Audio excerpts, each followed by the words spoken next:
दोस्तों, स्वागत है आपका हमारे चैनल आर.के. वर्मा में। दोस्तों, काशी यात्रा में बुलाखीराम नाई ने एक नए नगर में जो कुछ देखा उसका विवरण इस प्रकार है। बुलाखीराम ने देखा कि एक बहुत ही दरिद्र दीनहीन व्यक्ति से, जिसके वस्त्र फटे हुए थे, दाढ़ी बढ़ी हुई थी, राजा के 4 सिपाही राजा के पास ले जाने का आग्रह कर रहे थे, किंतु वह व्यक्ति बार बार उनसे राजा के पास न ले जाने का आग्रह कर रहा था। कौन था वह दरिद्र व्यक्ति? राजा के सिपाही क्यों उसे राजा के पास ले जाना चाहते थे और वह क्यों राजा के पास नहीं जाना चाहता था? इन्हीं बातों के विषय में सोचता हुआ बुलाखीराम वापस लौट आया। रात के समय जब दोनों ने भोजन कर लिया और बुलाखी ने पटेल का बिस्तर लगाकर उसके एक किनारे हुक्का भर कर रख दिया, तो पटेल ने बिस्तर पर बैठकर बुलाखी से पूछा, हाँ तो भाई बुलाखीराम, अब बताओ आज कौन सी नई बात इस शहर में देख आए? इस पर बुलाखीराम ने शाम के समय जो कुछ देखा था सब कह सुनाया। सुनकर पटेल ने कहा, भाई बुलाखीराम, यहाँ से पश्चिम की दिशा में 100 कोस की दूरी पर एक नगर है, धर्मपुर। उस नगर में राजबीर सिंह नाम का एक क्षत्रिय रहता था। उसकी पत्नी का नाम रामवती था। दोनों पति पत्नी आनंद से जीवन व्यतीत करते थे। कुछ दिन पश्चात ईश्वर की कृपा से उनके यहाँ एक पुत्र पैदा हुआ, जिसका नाम उन्होंने सुमन रखा। सुमन जैसे जैसे बड़ा हो गया, माता पिता का अत्यधिक लाड़ प्यार मिलने के कारण वह जिद्दी हो गया था। माता पिता भी क्योंकि उसकी हर जिद पूरी कर देते थे, आथ उसकी जिद करने की आदत बढ़ती ही गई। धीरे धीरे वह 20 वर्ष का नवयुवक हो गया। दैवयोग से उसी दौरान प्रकृति ने अपना प्रकोप दिखाया। एक भयंकर भूकंप उस शहर में आया, जिसके कारण न सिर्फ सुमन का मकान अपितु शहर की भी अधिकांश इमारतें तबाह हो गईं। सैकड़ों लोग मलबे के नीचे दबकर मर गए। हजारों लोग जख्मी हो गए। मरने वालों में सुमन के माता पिता भी थे। इस दारुण दुख के कारण सुमन के दिल पर भारी आघात लगा। उसने जैसे तैसे अपने माता पिता का अंतिम क्रिया कार्य संपन्न किया और फिर अपनी स्थिति पर विचार करने लगा। मकान तो रहने योग्य रहा ही नहीं था, धन भी उसके पास विशेष नहीं था। अब उसे यह चिंता हुई कि उसका गुजारा कैसे होगा। माँ बाप का लाडला होने के कारण कभी उसने ऐसा कोई काम सीखने का प्रयास ही नहीं किया था जो आगे चलकर उसकी जीविका उपार्जन करने में सहायक होता, और मेहनत मजदूरी का काम वह करना नहीं चाहता था। बुलाखी जब तक माता पिता द्वारा अर्जित धन उसके पास रहा, वह उससे अपना गुजारा चलाता रहा, किंतु जब वह धन समाप्त हो गया तो स्थिति भूखों मरने की आ पहुंची। तब उसने विचार किया कि यह नगर छोड़कर किसी दूसरे नगर में चलना चाहिए। इस नगर में तो सभी लोग उसे जानते हैं, इसलिए वह यहाँ भीख भी नहीं मांग सकता, लेकिन परदेश में ऐसी कोई दिक्कत नहीं है, वहाँ वह भीख मांगकर भी अपना गुजारा कर लेगा, तब भी उसे पहचानने वाला कोई नहीं है। ऐसा विचार कर वह अपना नगर छोड़कर परदेश के लिए चल पड़ा। सुमन लगातार 8 दिन एक ही दिशा में आगे बढ़ता रहा। उसे भूख लगती तो वह जंगली बेर या कंदमूल फल आदि तोड़कर खा लेता और किसी नदी या सरोवर का जल पीकर अपनी प्यास मिटा लेता। एक दिन वह एक ऐसे जंगल में पहुंचा जहां न कोई तालाब था और न कोई नदी। उसे प्यास लगी हुई थी। आथ वह पानी की तलाश में इधर उधर भटकने लगा। काफी दूर चलने पर उसे एक आम्रकुंज नजर आया। उस आम्रकुंज में सिर्फ आम के ही वृक्ष नहीं थे, दूसरे भी अनेक प्रकार के वृक्ष थे जिन पर फल लगे हुए थे। कुंज के बीचों बीच एक मनोरम सरोवर था, जिसमें नाना प्रकार के जलचर किलोले कर रहे थे। कुंज में पहुंचकर सुमन ने सबसे पहले तो सरोवर से भरपेट पानी पिया, फिर वृक्षों से कुछ फल तोड़े और अपनी क्षुधा शांत की। तत्पश्चात वह एक वृक्ष का सहारा लेकर भूमि पर बैठ गया। वह परिश्रम के कारण बुरी तरह से थका हुआ था। अतः जल्दी ही उसे नींद आई और वह सो गया। बुलाखी, वह आम्रकुंज परियों के राजा का था। उसने अपनी बेटी शबन के लिए उस आम्रकुंज का निर्माण कराया था। परियों की शहजादी शबन कभी कभी वहां अपनी सखियों के साथ सैर करने के लिए आती रहती थी। जिस दिन का यह वाकया है, उस दिन भी वह संयोग से अपनी सहेलियों के साथ वहां आई हुई थी। सुमन को जब उसने अपने आम्रकुंज में बेसुध सोए हुए देखा तो वह उस पर मोहित हो गई। परियों की शहजादी ने जब अपनी पायल झनझनाई तो उनके घुंघरुओं की आवाज सुनकर सुमन की निद्रा टूट गई। आंखें खोलकर देखा तो सामने एक परिजात को पाया। दोनों की आंखें चार हुई तो दोनों ही एक दूसरे के अदृश्य प्रेम में बंध गए। फिर तो उनमें देर तक बातें होती रहीं। परियों की शहजादी ने सुमन को अपना परिचय दिया और सुमन ने उससे अपनी दास्तां बयान कर दी। सुमन की दास्तां सुनकर परी शबन का दिल पसीज उठा। उसे सुमन पर दया आ गई। उसने अपने गले से तावीज उतारा और उसे सुमन को देकर कहा, हे युवक, यह तावीज अपने पास रख लो। यह मेरे प्रेम की निशानी है, तुम इसे कभी अपने शरीर से अलग मत करना। यह हर संकट में तुम्हारे काम आएगा। यह कहकर वह परी वहां से चली गई। सुमन भी उठकर अपने गंतव्य की ओर चल पड़ा। 2 दिन बाद वह एक नगर में पहुंचा। वहां पहुंचकर उसने कोई काम ढूंढने का प्रयास किया, किंतु किसी भी जगह पर उसे कोई काम न मिला। तब यह विचार कर कि कल सुबह यहाँ के राज दरबार में जाकर राजा से कोई काम मांगूंगा, वह राजमहल की दीवार के साथ ही भूमि पर पड़कर सो रहा। आधी रात का समय हुआ तो किसी स्त्री के रोने का स्वर सुनकर उसकी नींद खुल गई। वह विचार करने लगा कि अवश्य ही वह स्त्री किसी मुसीबत में है, चलकर देखना चाहिए कि उसे क्या कष्ट है। बुलाखी, उस स्त्री के रोने का स्वर वहां के राजा ने भी सुना था।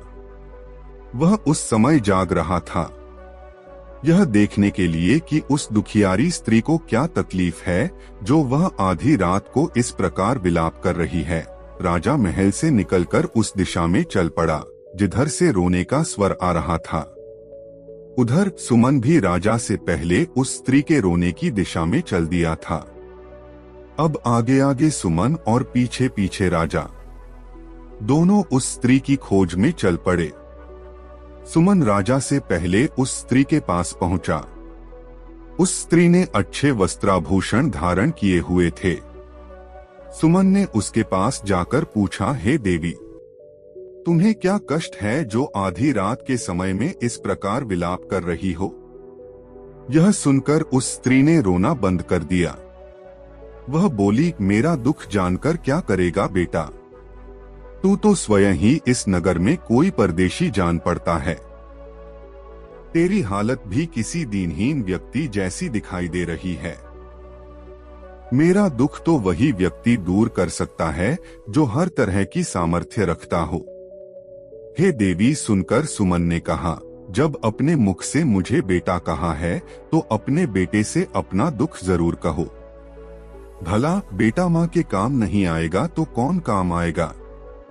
रही दीनहीन होने की बात, मैं दीनहीन जरूर हूँ, यहाँ परदेशी भी हूँ, लेकिन सामर्थ्य में किसी से कम नहीं हूँ। तुम सेवा बताओ, मैं तत्काल उसे पूरी करने की कोशिश करूँगा। तो सुन बेटा, स्त्री बोली, मैं अपने दुख के लिए नहीं, यहाँ के राजा के दुख के लिए रो रही हूँ। मैं इस राज्य की राज्य लक्ष्मी हूँ। कल यहाँ के राजा का इंतकाल हो जाएगा, तब मुझे ऐसे प्रजापालक राजा का राजमहल त्याग कर कहीं अन्यत्र जाना पड़ेगा। मैं अब तक यहाँ बड़े आराम के साथ रह रही थी, किंतु कल के बाद न जाने मुझे कैसे राजा के यहाँ जाना पड़े। वह राजा मेरे साथ न जाने कैसा व्यवहार करे, इसी आशंका से मैं भयभीत हूँ और इस राजा की मृत्यु के शोक से बरबस ही मेरी रुलाई फूट पड़ रही है। इसी वजह से मेरे आंसू नहीं थम रहे। सुमन कहने लगा, हे माँ, तुमने जो यह अजीब बात बताई कि कल यहाँ के राजा की मृत्यु हो जाएगी, मुझे बताओ तो कि उसकी मृत्यु कैसे होगी? राजा तो बिल्कुल भला चंगा और हर तरह से स्वस्थ है, उसे कोई रोग भी नहीं है, फिर उसकी मृत्यु का तो प्रश्न ही नहीं उठता। अरे मेरे भोले बेटे, राज्यलक्ष्मी बोली, मैंने यह कब कहा कि उसकी मृत्यु स्वाभाविक रूप में होगी? उसकी मृत्यु तो एक सिंह के द्वारा होगी। सुन, कल यह राजा आखेट के लिए वन में जाएगा, वहीं एक सिंह शिकार के दौरान इसे मार डालेगा। यह सुनकर सुमन ने कहा, हेमा, जब तुम्हें इतना ज्ञान है कि राजा की मृत्यु सिंह के शिकार के दौरान होगी, तो तुम यह भी अवश्य जानती होगी कि राजा की मृत्यु किस प्रकार टल सकती है। मुझे वह उपाय बताओ, मैं अपने प्राण देकर भी राजा के प्राणों की रक्षा करने की कोशिश करूंगा। देवी बोली, हे परदेशी, उपाय तो है, किंतु वह करना कठिन है। मैं तुझे वह उपाय बताए देती हूँ। उपाय यह है कि जब राजा आखेट करने वन में जाए तो तू भी उसके साथ वन में चले जाना और राजा के साथ परछाई की तरह लगे रहना। सिंह जब राजा को असावधान पाकर उस पर झपटने को हो, उससे पहले ही तू सिंह पर झपट पड़ना और अपनी तलवार से सिंह को मार डालना, लेकिन यह सब तेरी फुर्ती, शक्ति और चपलता पर निर्भर करता है। यदि तनिक भी चूक हुई तो सिंह राजा के साथ साथ तुझे भी फाड़ डालेगा। ऐसा नहीं होगा माँ, सुमन ने कहा, मैं बहुत सतर्क रहूंगा और हर हाल में राजा के जीवन की रक्षा करूंगा। तेरा कल्याण हो, कहकर वह स्त्री अंतर्धान हो गई। राजा ने अंधेरे में छिपकर उन दोनों का सारा वार्तालाप सुना।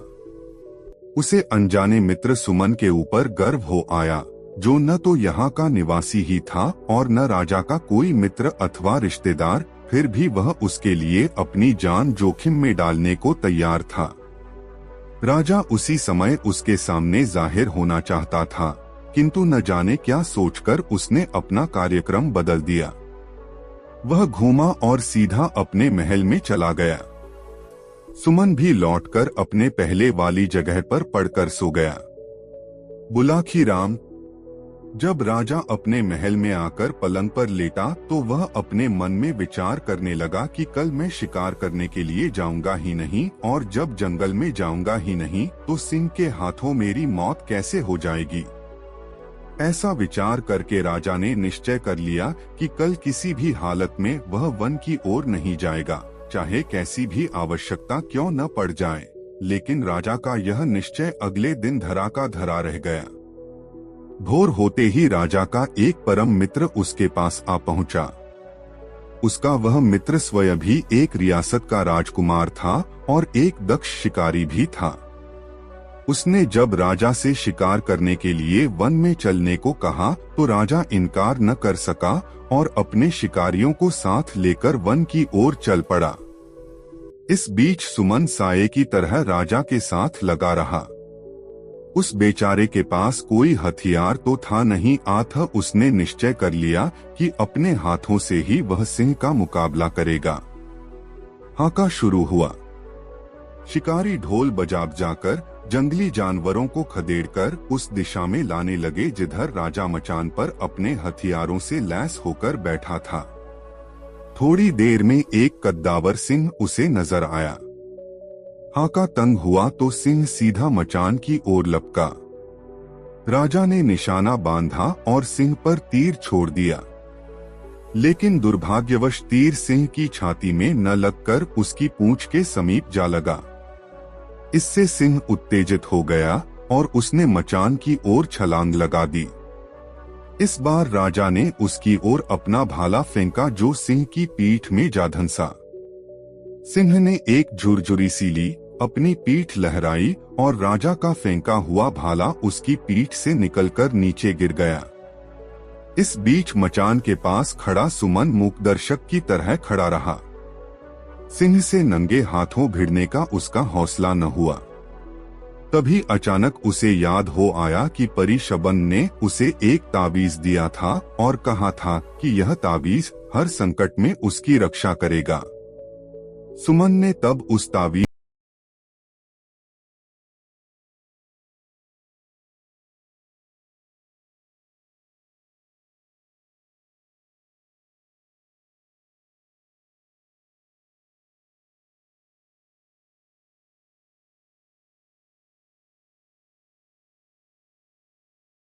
को आजमाने का निश्चय कर लिया।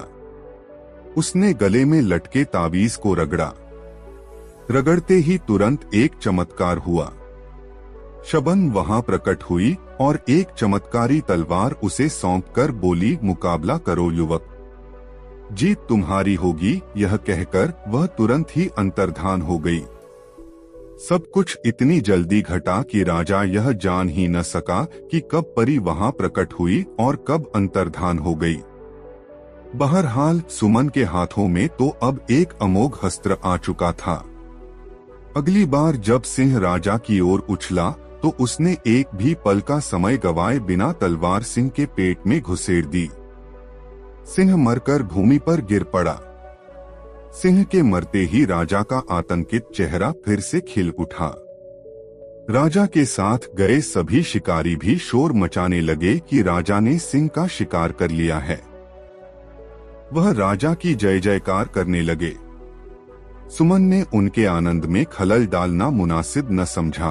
अतः वह जिस प्रकार राजा के साथ आया था, राजा के लौटने से पहले ही शहर लौट गया।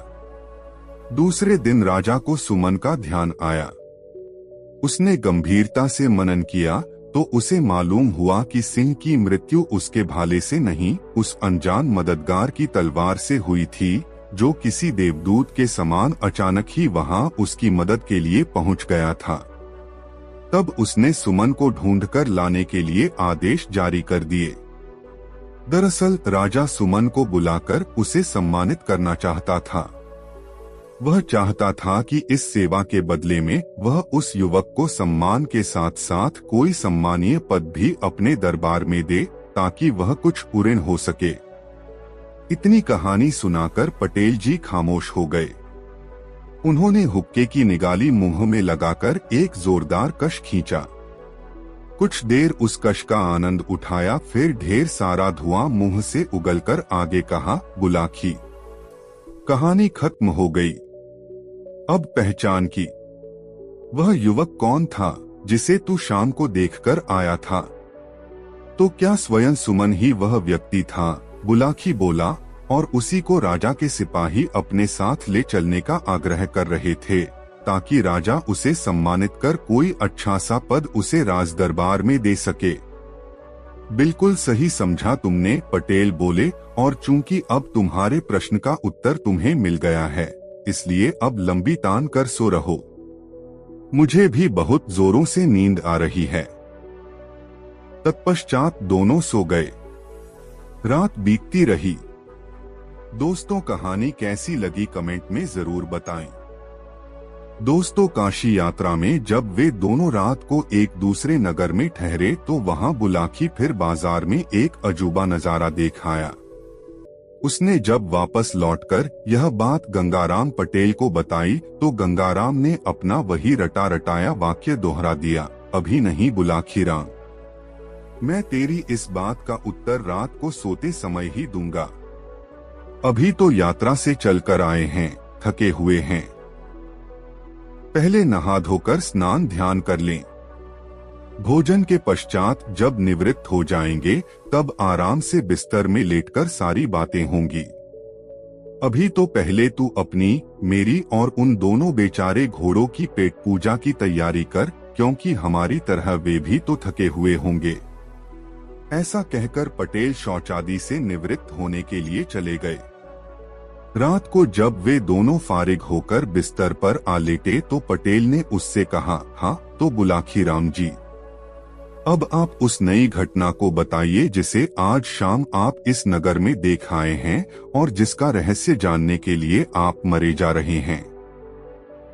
बुलाखी कहने लगा, पटेल जी, लगता है आज आप विनोद के भाव से भरे हुए हैं, तभी आज आप मुझे आप कहकर संबोधित कर रहे हैं।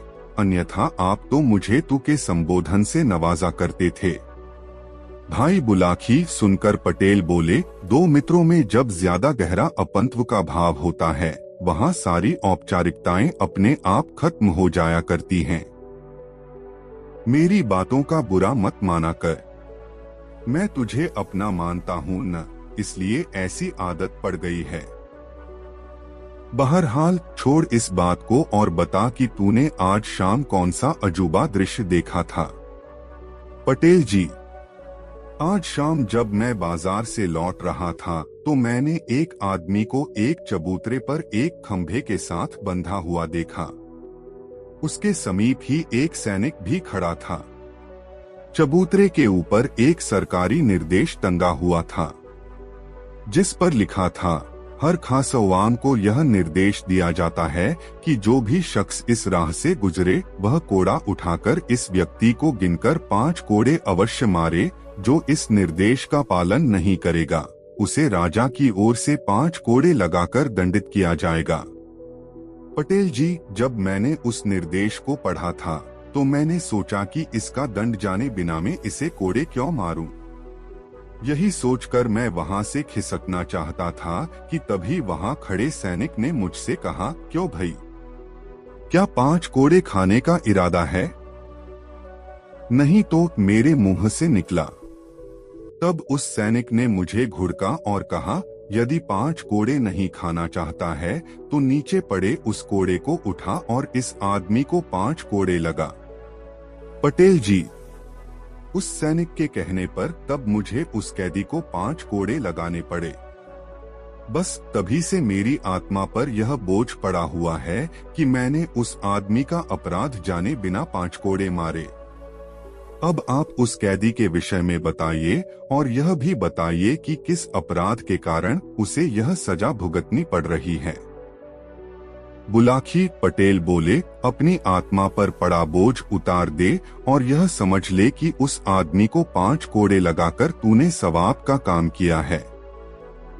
उस आदमी का अपराध इतना गंभीर है कि उसके लिए राजा ने इससे भी बड़ी सजा नियत की होती तो किसी को भी अफसोस नहीं होता। सुन, मैं तुझे आरंभ से ही सारी कहानी सुनाता हूँ। इस नगर में चंद्रचूड़ नाम का एक महाजन निवास करता है। उस महाजन को एक कन्या है जो बेहद रूपवान है। उसका नाम है अनामिका। महाजन का एक पुत्र भी है जिसे सब लोग चक्रधारी कहकर बुलाते हैं। महाजन ने अपनी बेटी अनामिका की मंगनी बहुत पहले अपने एक मित्र के पुत्र के साथ निश्चित कर दी थी, किंतु अभी तक उसने उसका गौना नहीं किया था। कारण यह था कि अनामिका की आयु अभी इतनी नहीं हुई थी कि उसका गौना करके उसकी ससुराल विदा करा दिया जाए। बुलाकी, यह नगर गंगा के बहुत समीप है। यहाँ के लोगों में धार्मिक आस्था भी बहुत है। अन्य नगरों में रहने वालों की तरह यहाँ के लोग भी प्रति वर्ष दशहरे के अवसर पर गंगा स्नान के लिए जरूर जाते हैं। इस बार जब दशहरे का पर्व पड़ा तो दूसरे नगरवासियों की तरह अनामिका भी अपने माता पिता और सखी सहेलियों के साथ गंगा स्नान के लिए गई। गंगा किनारे पहुंचकर अन्य लोगों की तरह अनामिका के पिता ने भी अपने रहने के लिए डेरा व्यवस्थित किया और बारी बारी से गंगा जी में स्नान करने के लिए गए। पहले पुरुषों ने स्नान किया, तदोपरांत स्त्रियां गंगा स्नान के लिए गईं। बुलाकी, जब अनामिका अपनी सखियों के साथ गंगा स्नान के लिए घाट पर पहुंची तो वहां के कुछ गुंडों ने उसे देख लिया। उसकी मनोहारिणी छवि देखकर वह गुंडे विचार करने लगे कि किसी तरह इस सुंदर युवती को अपने काबू में करके इसका उपभोग करना चाहिए। बाद में जब इससे हमारा दिल भर जाएगा तो हम इसे किसी वेश्या के यहाँ बेचकर अच्छी रकम प्राप्त कर सकते हैं। उन गुंडों का मुखिया था छोटेलाल नाम का एक महाहरामी युवक। उसने इस काम को करने का बीड़ा उठाया। उसने अपने साथियों से कहा, दोस्तों, इसे फंसाकर काबू में करना तो मेरा चुटकियों का काम है। बस मुझे थोड़ा सा समय चाहिए। ठीक है, हम तुम्हें समय देते हैं। उसके दूसरे साथी बोले, देखते हैं तुम कौन सा चमत्कार दिखाते हो। उधर अनामिका और उसकी सखियों ने अपने वस्त्र उतारे और उन वस्त्रों को घाट पर बैठे पंडे के हवाले करके गंगा स्नान करने लगी। तभी छोटेलाल नामक वह गुंडा उस पंडे के पास पहुंचा और उससे कहा, पंडित जी महाराज, 5 रुपए कमाना चाहते हो? घर बैठे कमाई करना किसे बुरा लगता है? यजमान, पंडा बोला, परंतु यह बताइए कि काम क्या है? बड़ा आसान सा काम है।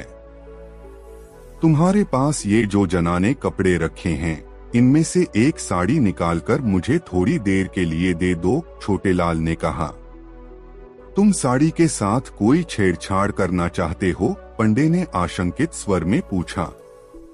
कोई छेड़छाड़ नहीं होगी, बस उस साड़ी के छोर में मुझे कुछ, छोटेलाल बोला, बांधना है।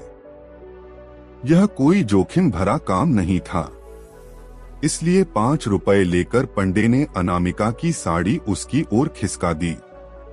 छोटेलाल ने अपनी जेब से एक सोने की मुहर और 100 रुपए का एक नोट निकाला और अनामिका की साड़ी के पल्लू में बांध दिया और वहां से हटकर कुछ दूर खड़ा हो गया।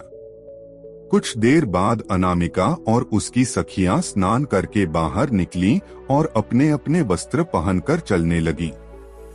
उसी समय छोटेलाल भी उनके पीछे पीछे चलने लगा।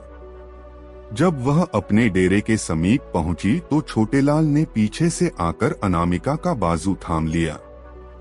एक अजनबी व्यक्ति द्वारा अपनी बाह पकड़ने पर अनामिका उस पर क्रोधित हो गई। उसने तीखे स्वर में कहा, कौन हो तुम?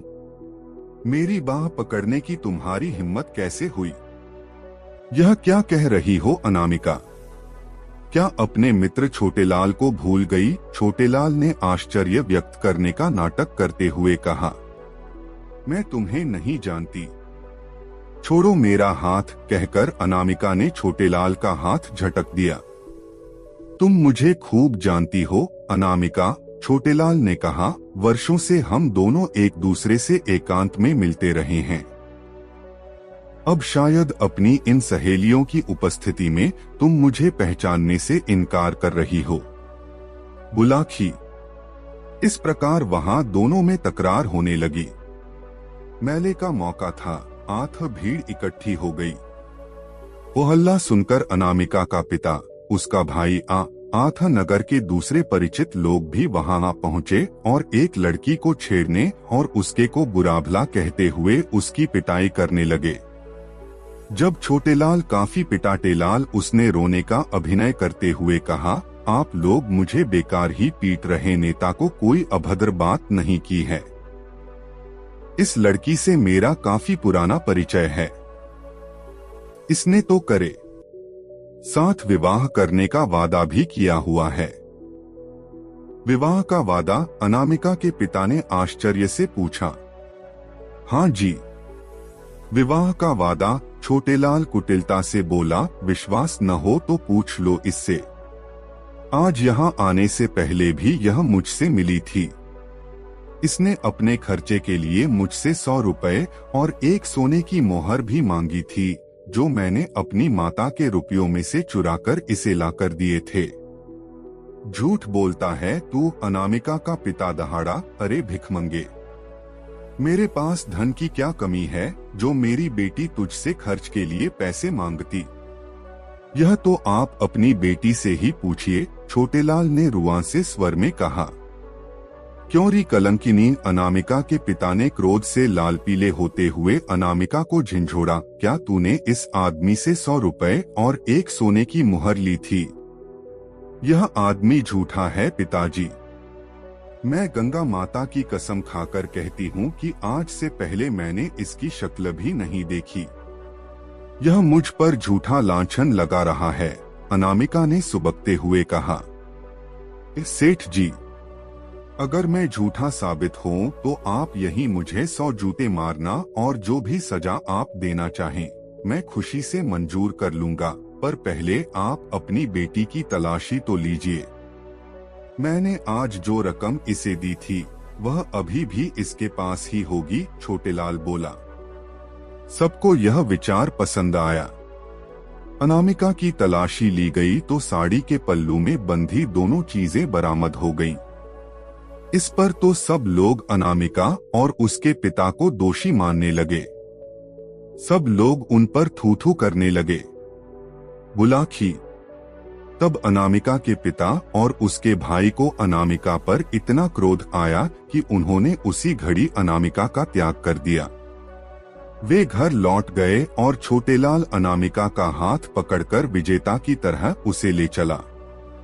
अनामिका दहाड़े मार कर रोने लगी और बार बार छोटेलाल के चंगुल से छूटने का प्रयास करने लगी, लेकिन तभी छोटेलाल के साथी गुंडे भी उसकी सहायता के लिए वहां पहुंच गए और उन्होंने छोटेलाल और अनामिका को अपने घेरे में ले लिया।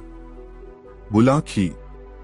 जब अनामिका रो रो कर हलकान हो रही थी और अपनी सहायता की गुहार लगा रही थी, तभी यहाँ के राजा की सवारी वहां से गुजरी। एक लड़की को सहायता के लिए चिल्लाते देख राजा ने अपनी पालकी रुकवाई और नीचे उतरकर लड़की से उसके रोने का कारण पूछा। अनामिका ने रोते हुए सारी बात बताई तो फिर राजा ने छोटेलाल से पूछा। छोटेलाल ने वही झूठी कहानी राजा के सामने दोहरा दी कि यह लड़की उससे प्रेम करती है, फिर भी सबके सामने अपनी बात कहने में संकोच कर रही है। इसके माता पिता ने अब इसे मुझे सौंप दिया है। उस गुंडे छोटेलाल की बातें सुनकर राजा को कुछ गोलमाल नजर आया। उसने अपने सैनिकों को आदेश दिया कि इन दोनों को अपने नगर ले चलो। वहीं मैं सारी बातें जानकर इस बात का निर्णय करूंगा कि इन दोनों में से कौन सच्चा है और कौन झूठा। तब दोनों दरबार में पेश किए गए। राजा ने अनामिका से पूछा, देवी, तुम कहती हो कि अब से पहले तुमने इस आदमी को कभी देखा नहीं था, फिर इसकी यह बात क्यों कर सच साबित हो गई कि तुम्हारी साड़ी के पल्लू से इसके दिए हुए रुपए और सोने की मोहर बरामद हो गई? अन्नदाता, अनामिका बोली, मुझे इस बात का बिल्कुल भी ज्ञान नहीं है कि ये दोनों चीजें मेरी साड़ी के पल्लू में किसने बांधी। अपनी साड़ी तो मैंने कहीं उतारी भी नहीं थी, सिवाय उस समय के जब मैं स्नान करने के लिए गंगा जल में उतरी थी। अपने वस्त्र तुमने कहाँ रखे थे? राजा ने पूछा। हमने अपने वस्त्र घाट पर बैठे पंडे को सौंपे थे, अनामिका ने कहा। पलक झपकते ही सारी बातें राजा की समझ में आ गईं। वह समझ गया कि लड़की के साथ छल किया गया है।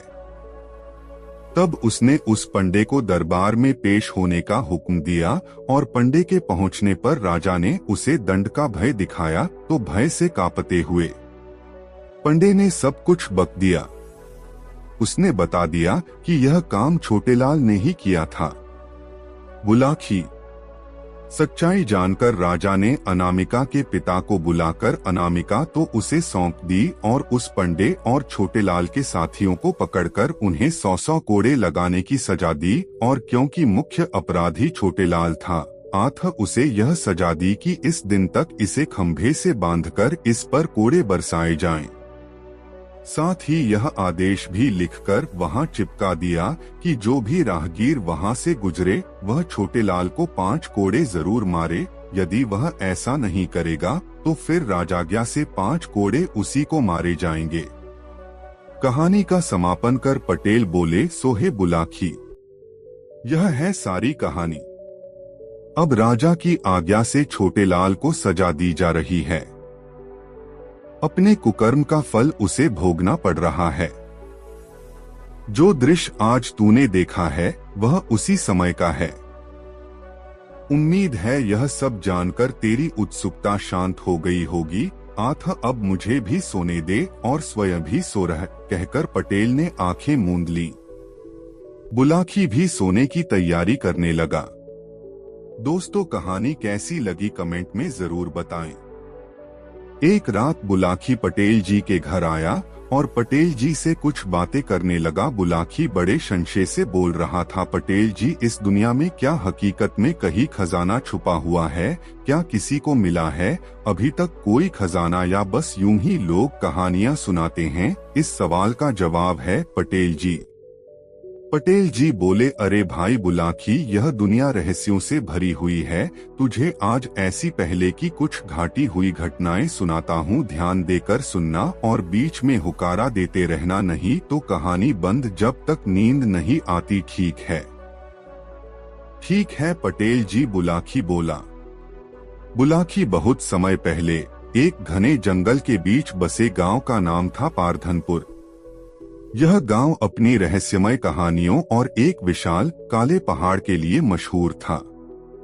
उस पहाड़ को शापित पर्वत कहा जाता था, क्योंकि लोगों का मानना था कि जो भी उस पहाड़ पर गया वह कभी वापस नहीं लौटा। गांव में रहने वाली 19 साल की लड़की मीरा अपने पिता के साथ रहती थी। उसके पिता रघुनाथ गांव के सबसे बुद्धिमान और साहसी व्यक्ति थे। वह एक समय राजा के सलाहकार रह चुके थे, लेकिन अपनी पत्नी की मृत्यु के बाद वह गांव आकर बस गए। एक दिन रघुनाथ अचानक बिना बताए गायब हो गए। लोगों ने कहा कि उन्होंने काले पहाड़ पर जाने की हिम्मत की थी, लेकिन वह वापस नहीं लौटे। मीरा को यह बात स्वीकार नहीं थी। वह जानती थी कि उसके पिता ने कुछ ऐसा रहस्य ढूंढ लिया था जिसे वह दुनिया से साझा करना चाहते थे। बुलाकी मीरा को अपने पिता के कमरे में एक पुरानी डायरी मिली। उसमें लिखा था, काले पहाड़ के अंदर एक ऐसा खजाना छिपा है जो केवल सच्चे और साहसी लोगों को मिलेगा, लेकिन वहां तक पहुंचना आसान नहीं। हर कदम पर मौत का डर होगा।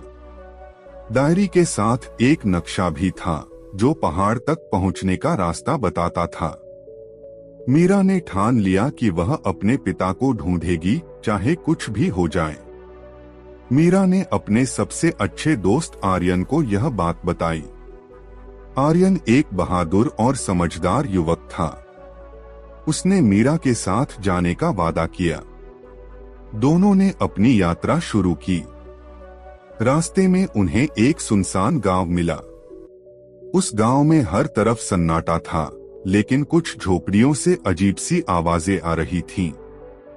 जब उन्होंने अंदर झांका तो वहां मिट्टी की मूर्तियां थीं जो इंसानों जैसी लगती थीं।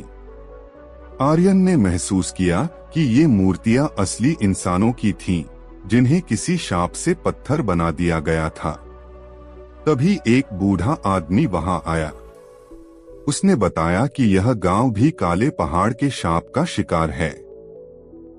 उसने मीरा और आर्यन को चेतावनी दी कि वे वापस लौट जाएं। लेकिन मीरा ने कहा, मैं अपने पिता को बचाने आई हूँ। बूढ़े ने कहा, अगर तुम्हारे इरादे सच्चे हैं तो यह मंत्र तुम्हारी मदद करेगा, लेकिन याद रखना, लालच मत करना। अगले दिन वे सांपों की घाटी पहुँचे। यह घाटी जहरीले सांपों से भरी थी। मीरा और आर्यन ने बड़ी सूझबूझ से रास्ता पार किया। बूढ़े का दिया मंत्र उनके काम आया, जिससे सांपों ने उन्हें नुकसान नहीं पहुंचाया।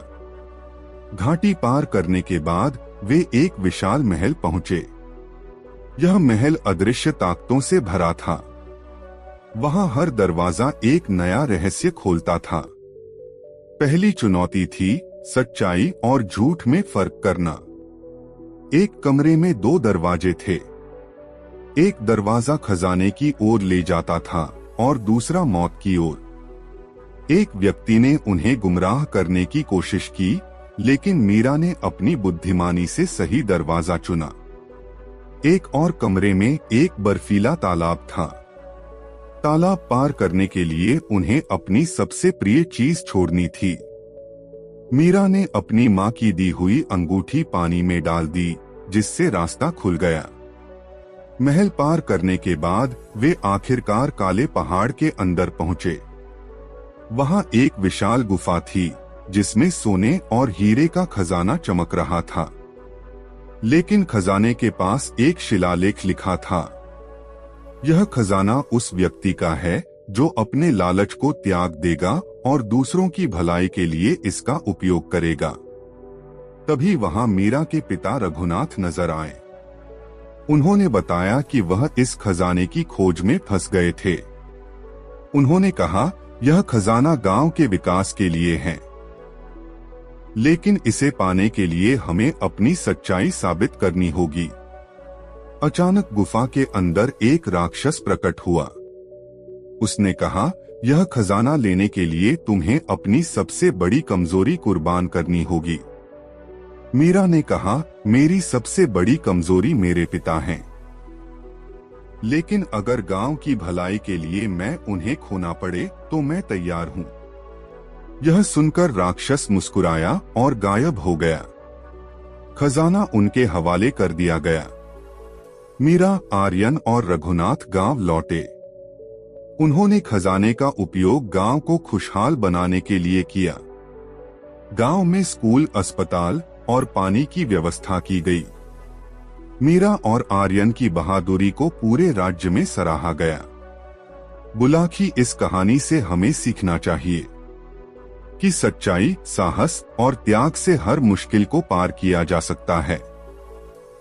लालच और स्वार्थ से हमेशा हार होती है। हाँ पटेल जी, बुलाकी में तुझे रहस्यमयी प्राचीन राजवंश के खजाना की कहानी सुनाता हूँ। हाँ पटेल जी, बुलाकी उत्सुकता से बोला। बुलाकी, एक समय की बात है, हिमालय की तलहटी में बसे एक छोटे से राज्य देवगढ़ में एक प्राचीन राजवंश का शासन था। कहा जाता था कि यह राजवंश अपने विशाल खजाने के लिए प्रसिद्ध था, लेकिन एक भयानक युद्ध के दौरान राजा ने खजाने को गुप्त स्थान पर छिपा दिया और इसका रहस्य अपने साथ ले गया। यह खजाना अब केवल किंवदंती बन चुका था। सैकड़ों साल बाद उस राज्य की भूमि पर एक गांव बस चुका था। इस गांव में एक 20 वर्षीय युवक वीर अपनी दादी के साथ रहता था। वीर का सपना था कि वह अपने दादा के अधूरे शोध को पूरा करे। वीर के दादा इतिहासकार थे और उन्होंने अपने जीवन का बड़ा हिस्सा इस खजाने को ढूंढने में बिताया था। एक दिन वीर को अपने दादा की पुरानी लाइब्रेरी में एक धूल से भरी किताब मिली। किताब के बीच में एक पुराना नक्शा छिपा हुआ था। नक्शे पर प्राचीन संस्कृत में लिखा था, जब 4 तत्व मिलेंगे तभी द्वार खुलेगा। वीर को यह समझने के लिए मदद की जरूरत थी। उसने अपनी सबसे अच्छी दोस्त आस्था को बुलाया। आस्था एक पुरातत्वविद थी और रहस्यों को सुलझाने में माहिर थी। नक्शे ने उन्हें अग्नि मंदिर की ओर इशारा किया।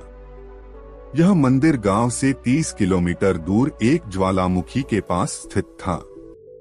दोनों वहां पहुंचे और देखा कि मंदिर में 4 खंभों पर श्लोक लिखे हुए थे।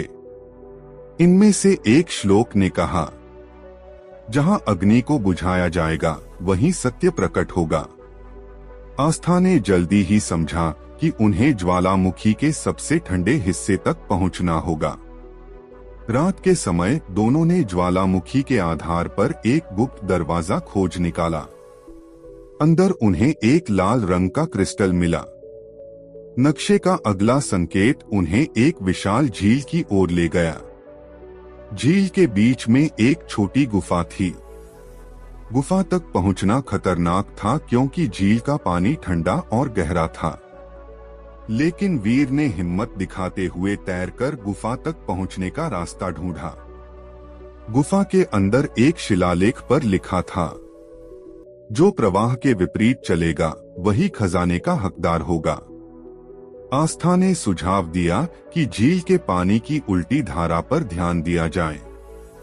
उन्होंने पानी के नीचे एक और दरवाजा खोजा। वहां उन्हें एक नीला क्रिस्टल मिला। अब उन्हें हवा के किले पर जाना था, जो एक ऊंची पहाड़ी पर बना खंडहर था। किले तक पहुंचना बेहद कठिन था क्योंकि रास्ता संकरा और खतरनाक था। किले में उन्हें एक बड़ा घंटा मिला जिस पर लिखा था, जब ध्वनि सन्नाटे को भेदेगी तब राज उजागर होगा। वीर ने घंटा बजाया और किले की दीवार में एक गुप्त दरवाजा खुल गया। अंदर उन्हें एक सफेद क्रिस्टल मिला।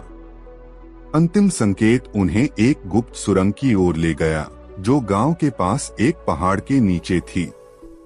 सुरंग के अंदर एक शिलालेख था। जब 4 तत्व मिलेंगे पृथ्वी का खजाना प्रकट होगा। वीर और आस्था ने चारों क्रिस्टल को एक प्राचीन मूर्ति में लगाकर घुमाया। तभी जमीन कांपने लगी और सुरंग के अंत में एक बड़ा दरवाजा खुल गया। दरवाजे के पीछे एक विशाल कक्ष था जहां सोने, हीरे और अनमोल जवाहरात का अंबार लगा हुआ था।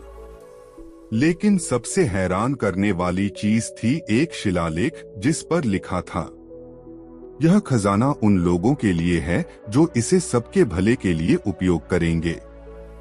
जो इसे केवल अपनी संपत्ति मानेंगे वे इसे हमेशा के लिए खो देंगे।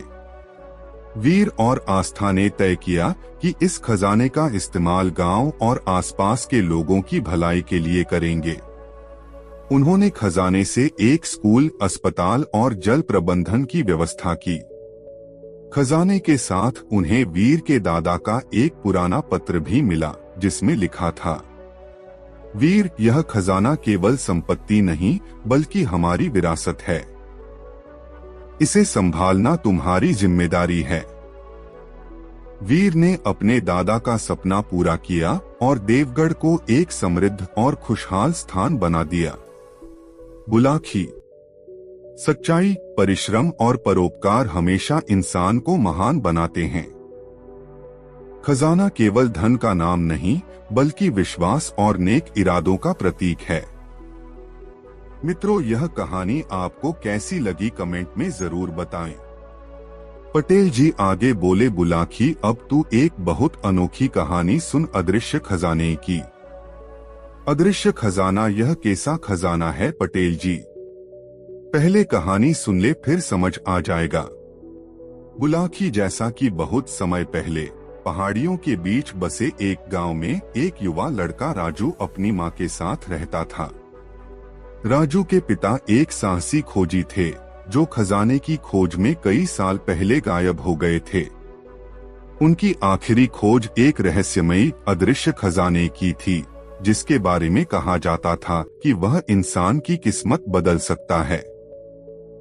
राजू अपने पिता की कहानियों और उनकी अधूरी डायरी के सहारे बड़ा हुआ। डायरी में उनके पिता ने खजाने तक पहुंचने का रास्ता लिखा था, लेकिन वह अधूरा था। राजू का सपना था कि वह अपने पिता का सपना पूरा करे। एक दिन राजू को गांव के पुराने मंदिर में एक पुराना नक्शा मिला। यह वही नक्शा था जिसके बारे में उसके पिता ने डायरी में लिखा था, लेकिन नक्शे पर कुछ जगहों को हल करने के लिए संकेत, क्लू छुपे हुए थे। राजू ने अपनी सबसे करीबी दोस्त राधा को यह बात बताई।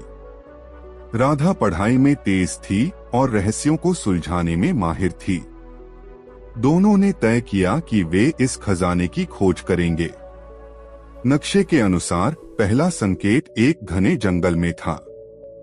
जंगल में एक झरने के पास एक पत्थर पर लिखा हुआ एक श्लोक मिला, जहां प्रकाश अंधेरे से टकराए वहीं सच्चाई की पहली किरण मिलेगी।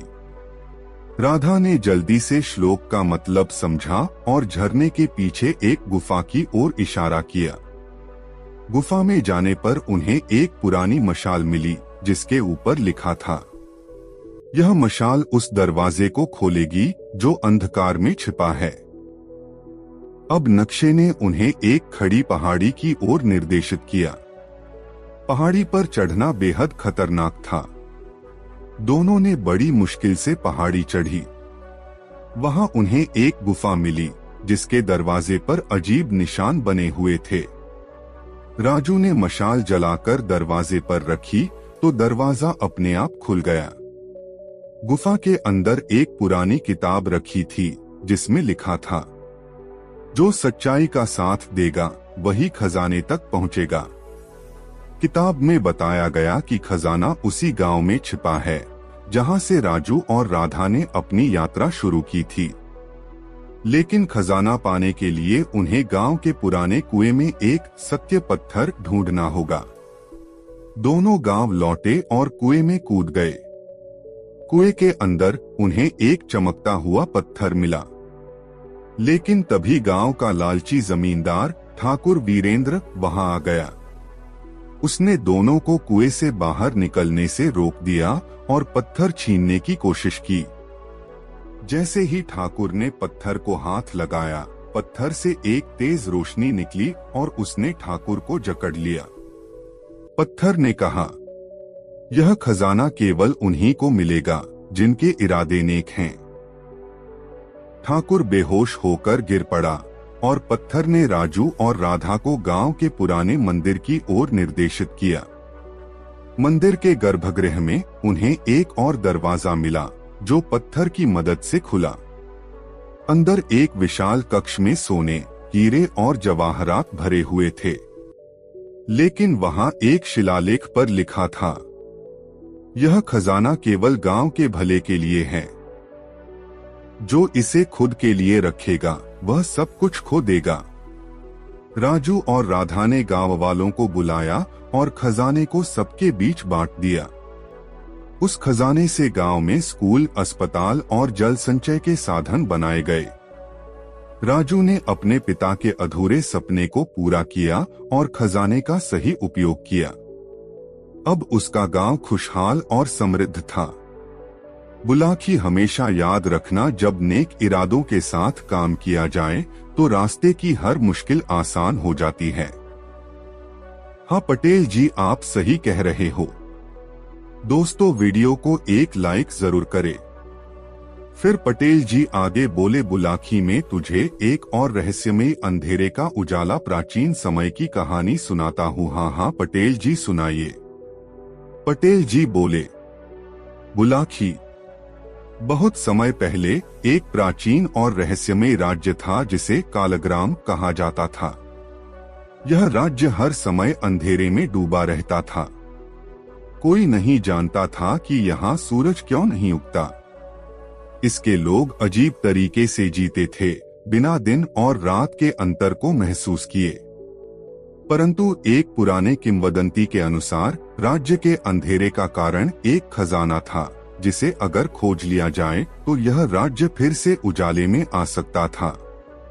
राज्य का शासक सम्राट काश्यप बहुत परिश्रमी और न्यायप्रिय था, लेकिन उसने कई बार खजाने की तलाश में भेजे गए योद्धाओं को खो दिया था। सम्राट ने अपनी आखिरी उम्मीद के रूप में अपने भतीजे अर्जुन को भेजा। अर्जुन एक तेजतर्रार लड़का था और उसकी चतुराई ने उसे राज्य में बहुत प्रतिष्ठा दिलाई थी। सम्राट काश्यप ने अर्जुन को यह कहकर भेजा, तुम ही वह शख्स हो जो इस खजाने तक पहुंच सकता है, लेकिन ध्यान रखना, यह रास्ता खतरों से भरा हुआ है। अर्जुन ने अपनी यात्रा शुरू की। रास्ते में उसे एक रहस्यमयी वृद्धा मिली, जिसने उसे चेतावनी दी, तुम्हें खजाने तक पहुंचने के लिए 3 रहस्यों को सुलझाना होगा, लेकिन याद रखना, हर रहस्य एक नए खतरे को जन्म देगा। अर्जुन ने वृद्धा की बातों को नजरअंदाज किया और आगे बढ़ने का फैसला किया। वृद्धा ने उसे एक पत्र दिया जिसमें 3 पहेलियां थीं। पहेली 1, जो कभी दिखाई न दे वह सबसे ज्यादा कीमती है। क्या है वह? पहेली 2, जो खाता है वह कभी तृप्त नहीं होता। क्या है वह? पहेली 3, जो हर समय चलता है लेकिन कभी थकता नहीं। क्या है वह? पहेली का हल। अर्जुन ने पहले पहेली का हल सोचा और पाया कि इसका उत्तर आंखें था। आंखें हमेशा होती हैं, लेकिन कभी पूरी तरह से दिखाई नहीं देती। दूसरी पहेली का हल उसने पेट के रूप में निकाला। पेट हमेशा कुछ न कुछ खाता रहता है, लेकिन कभी संतुष्ट नहीं होता। तीसरी पहेली का हल उसने समय के रूप में निकाला। समय हमेशा चलता है, लेकिन थकता नहीं है। अर्जुन ने तीनों पहेलियां सही हल की और उस वृद्धा ने उसे एक तिजोरी दी जिसमें एक चमकदार ताबीज था। वृद्धा ने कहा, यह ताबीज तुम्हें अगले कदम की ओर मार्गदर्शन करेगा। गुफा में प्रवेश। अर्जुन ने ताबीज को अपने पास रखा और वह गुफा की ओर बढ़ा जहां खजाना छिपा हुआ था। गुफा के अंदर एक अंधेरे रास्ते के अंत में उसे एक प्राचीन गेट दिखाई दिया। गेट पर एक शिलालेख था, जो सच को देखेगा वही खजाने तक पहुंच पाएगा। अर्जुन ने ताबीज को गेट के पास रखा और अचानक गेट अपने आप खुल गया। अंदर एक विशाल हॉल था जिसमें खजाना नहीं था, लेकिन वहां एक विशाल शीशे की दीवार थी। शीशे के दूसरी ओर एक आदमी खड़ा था जो अर्जुन से मिलता जुलता दिख रहा था। अर्जुन ने उस आदमी से पूछा, तुम कौन हो? आदमी ने जवाब दिया, मैं तुम्हारा अतीत हूँ और तुम्हारी असली पहचान यही है। अर्जुन को अचानक समझ में आया कि वह व्यक्ति वास्तव में उसकी अपनी छाया थी, जो उसे खुद को पहचानने का संकेत दे रहा था। अर्जुन ने अपनी छाया को गले लगाकर कहा, मैं समझ गया। शीशे से एक हल्की रोशनी निकलने लगी और सामने एक छोटा सा खजाना प्रकट हुआ। यह खजाना सोने, चांदी या रत्नों से नहीं, बल्कि ज्ञान और आत्मिक शांति से भरा हुआ था। जब अर्जुन ने खजाने को खोला तो उसने देखा कि उसमें कोई भौतिक संपत्ति नहीं थी।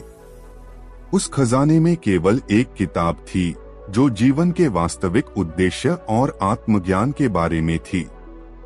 अर्जुन ने किताब को पढ़ा और समझा कि असली खजाना वह नहीं है जो हमें भौतिक रूप से दिखता है, बल्कि वह है जो हमारे भीतर होता है, आत्मविश्वास, ज्ञान और सच्चाई। अर्जुन ने खजाना लेकर गांव लौटने का फैसला किया और जब वह गांव वापस आया तो उसने सम्राट को बताया कि खजाना कभी भी कोई भौतिक वस्तु नहीं था, बल्कि वह ज्ञान था जो हमें खुद को पहचानने और आत्मा की शांति पाने में मदद करता है। सम्राट ने अर्जुन की बात मानी और राज्य में ज्ञान और सच्चाई का प्रचार किया। राज्य में एक पुस्तकालय और शिक्षा केंद्र खोला गया और धीरे धीरे कालग्राम में सूरज की किरणें लौटने लगी। राज्य में उजाला हुआ क्योंकि अब लोग केवल बाहरी जगत नहीं, बल्कि अपने भीतर के खजाने को पहचानने लगे थे। बुलाकी असली खजाना भौतिक संपत्ति नहीं, बल्कि वह ज्ञान और आत्मज्ञान है जो हमें हमारी असली पहचान और जीवन का उद्देश्य समझाता है। बिल्कुल पटेल जी, आप सही बोल रहे हो। दोस्तों, गंगाराम पटेल और बुलाकीराम नाई काशी नगरी में पहुंच गए। वहां उन्होंने ठहरने के लिए एक धर्मशाला को चुना और दोनों उसी धर्मशाला में ठहर गए। धर्मशाला में और भी बहुत से यात्री ठहरे हुए थे। गंगाराम पटेल ने बुलाकी को तो पैसे देकर अपने तथा घोड़ों के खाने का सामान लाने के लिए भेज दिया और स्वयं उन यात्रियों से बातें करने लगे। बुलाकी जब सामान लेकर लौटा तो उसने पटेल को बताया कि शहर में मैंने आज एक अनोखी घटना देखी है। तब पटेल ने उसे आश्वस्त किया कि खाने से निवृत्त होकर जब दोनों आराम से बैठ जाएंगे तो अपनी देखी हुई घटना मुझे सुनाना, मैं तुम्हारे प्रश्न का समाधान कर दूंगा।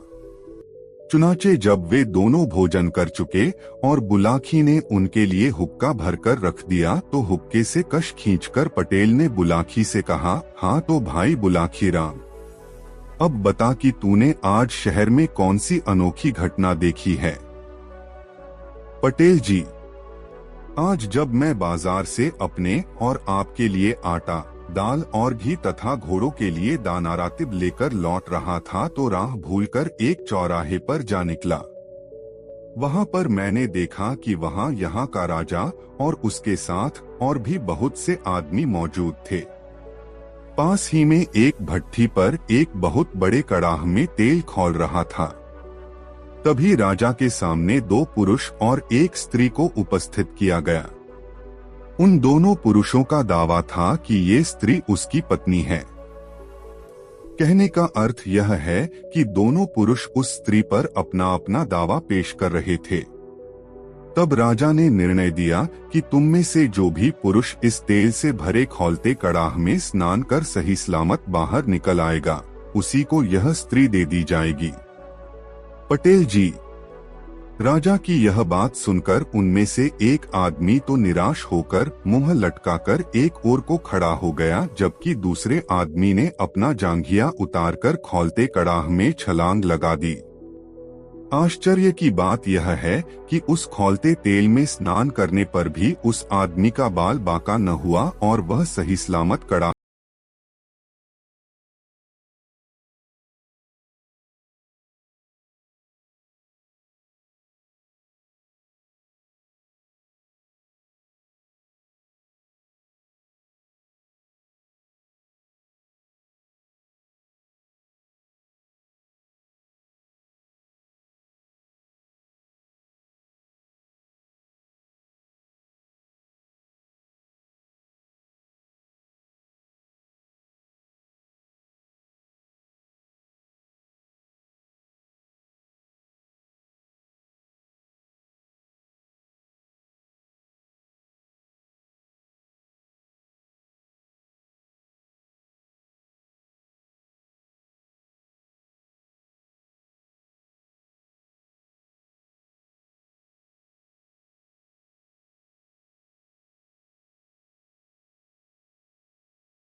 से बाहर निकल आया और राजा को उसका वादा याद दिलाया।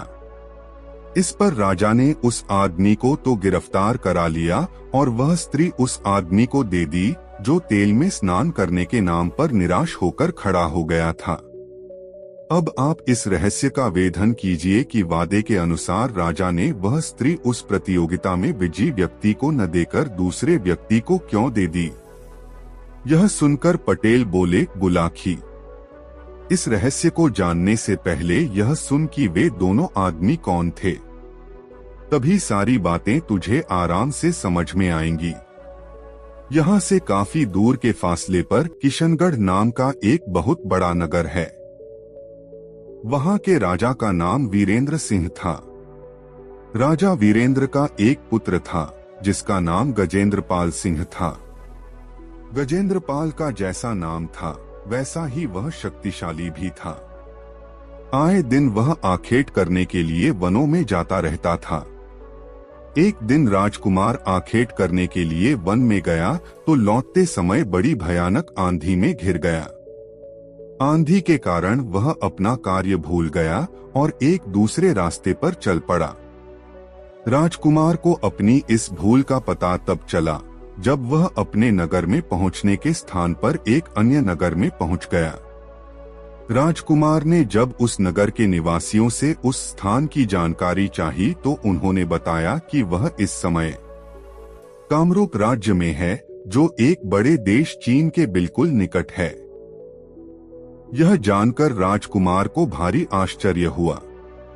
कामरूप तो उसके राज्य से बहुत दूर था। इतनी जल्दी वह कामरूप में कैसे आ पहुंचा? लेकिन फिर उस भयंकर आंधी की याद हो आई। आंधी इतनी तेज थी कि कुछ कदम के फासले पर भी उसे कुछ दिखाई न देता था। हो सकता है वह उसी आंधी में उड़कर यहाँ तक आ पहुंचा हो। कुछ भी हो, अब तो उसे इस स्थिति का सामना करना ही पड़ेगा। ऐसा विचार कर उसने मन में धैर्य धारण किया और नगर में घूमने लगा। यहाँ एक और भी परेशानी उसके सामने आ खड़ी हुई। इस नगर के अधिकांश निवासी यहाँ की स्थानीय भाषा बोलते थे, जो राजकुमार की समझ में नहीं आती थी। लेकिन कुछ दिनों तक वहाँ रहकर राजकुमार ने उनकी भाषा सीख ली और वह टूटी फूटी स्थानीय भाषा में वार्तालाप करने लगा। एक दिन जब वह शहर में घूम रहा था तो उसने एक जगह दो व्यक्तियों को आपस में लड़ते देखा। दोनों के हाथों में लंबे लंबे चाकू थे और वे एक दूसरे के बार को बचाकर दूसरे पर हमला करने की कोशिश कर रहे थे। वहां बहुत से तमाशबीन भी खड़े थे। राजकुमार भी उन तमाशबीनों में जाकर खड़ा हो गया। इसी बीच राजा का रथ वहां से गुजरा। राजा ने जब उन व्यक्तियों को लड़ते देखा तो उसने अपने कुछ सैनिक उन दोनों व्यक्तियों को पकड़ने के लिए भेज दिए। सैनिकों ने उनके पास पहुंचकर उन्हें एकंगना चाहा तो वे दोनों सैनिकों से भी भिड़ गए और सैनिकों को घायल करके वहां से भाग गए। राजकुमार ने जब तमाशबीनों से उनके विषय में पूछा तो उसे बताया गया कि ये दोनों नगर के नामी गुंडे हैं। ये इतने खूंखार हैं कि सैनिक भी इन्हें पकड़ने से डरते हैं। फिर जाने पर यह दोनों तत्काल सैनिकों पर धावा बोल देते हैं। फुर्तीले इतने हैं कि पकड़ में नहीं आते और बात की बात में बहुत दूर जा निकलते हैं। यह सुनकर राजकुमार उस नगर के राजा के पास पहुंचा और उससे कहा, राजन, यदि आप आदेश दें तो मैं उन दोनों गुंडों को पकड़कर आपके सामने प्रस्तुत कर सकता हूं।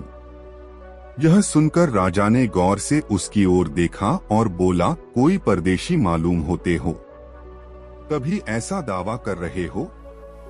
हाँ राजन, राजकुमार ने कहा, परदेशी तो जरूर हूँ, किंतु मेरा दावा झूठा नहीं है।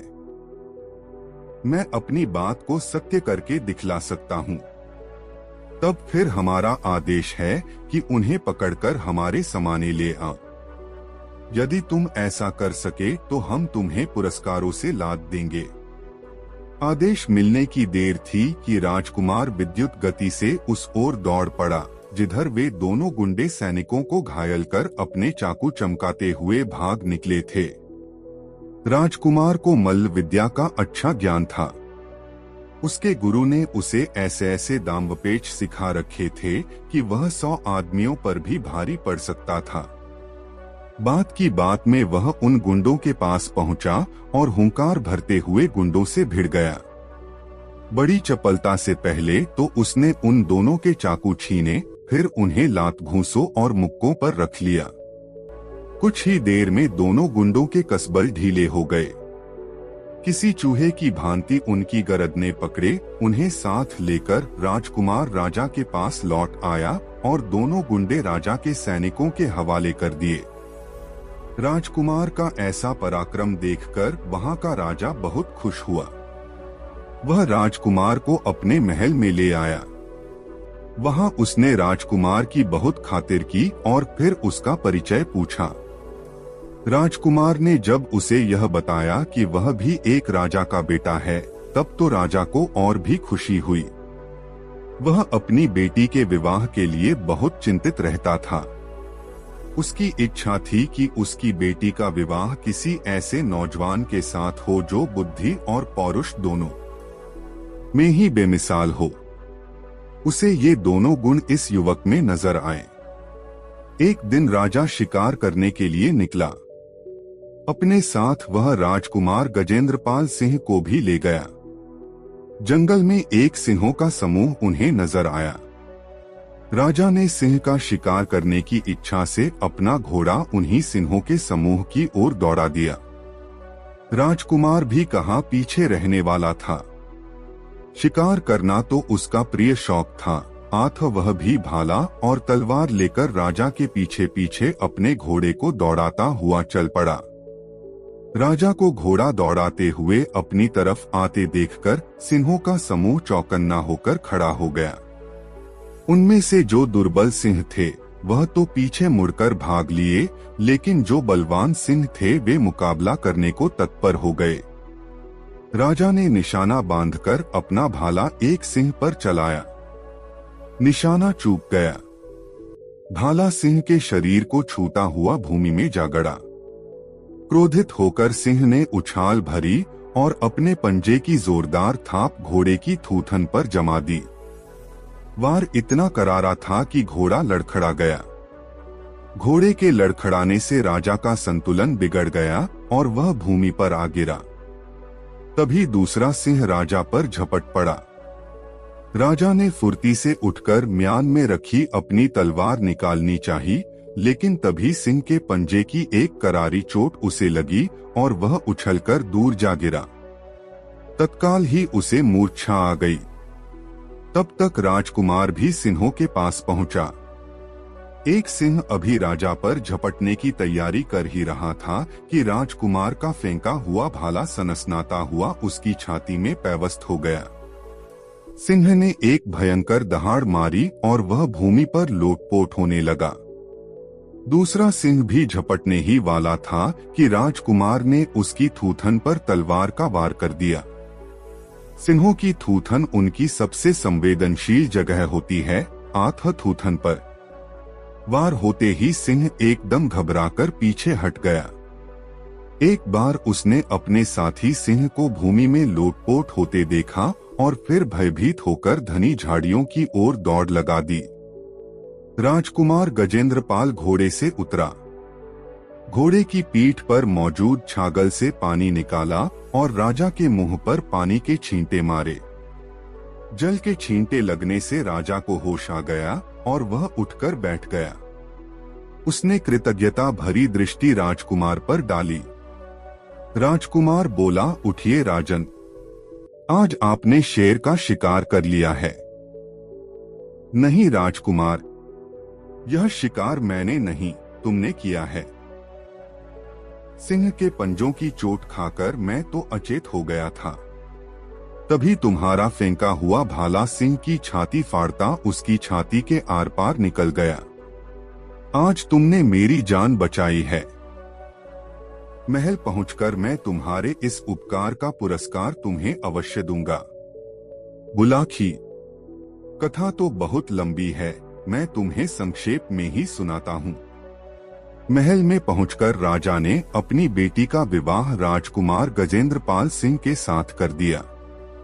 राजकुमार अपनी पत्नी के साथ कामरूप के राजा के राजमहल में आनंद पूर्वक रहने लगा।